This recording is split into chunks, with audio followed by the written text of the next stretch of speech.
వాక్యంలో ఒక చక్కటి మాట అంటది, ద బ్లడ్ స్పీక్స్. ఏబేలు యొక్క రక్తము మొర పెడుతుందంట. నోరుందా రక్తానికి?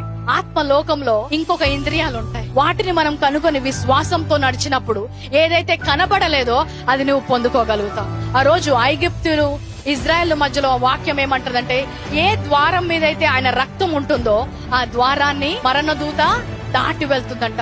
ఈ రోజు నీకు మరణ భయం ఉందేమో, కానీ దాని నుంచి విడిపించాడు. మరణ దూత దాటి వెళ్తున్నట్టు నీకు కనబడదేమో, కానీ యేసు రక్తము ఈ రోజు కూడా మన పక్షాన మొరపెడుతుందంట.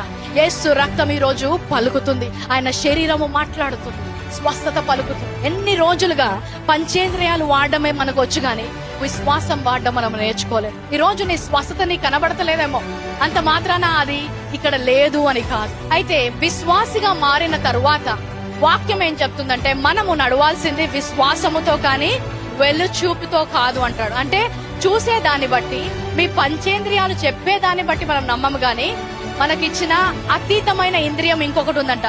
We have another supernatural sense for the believer, that is called faith.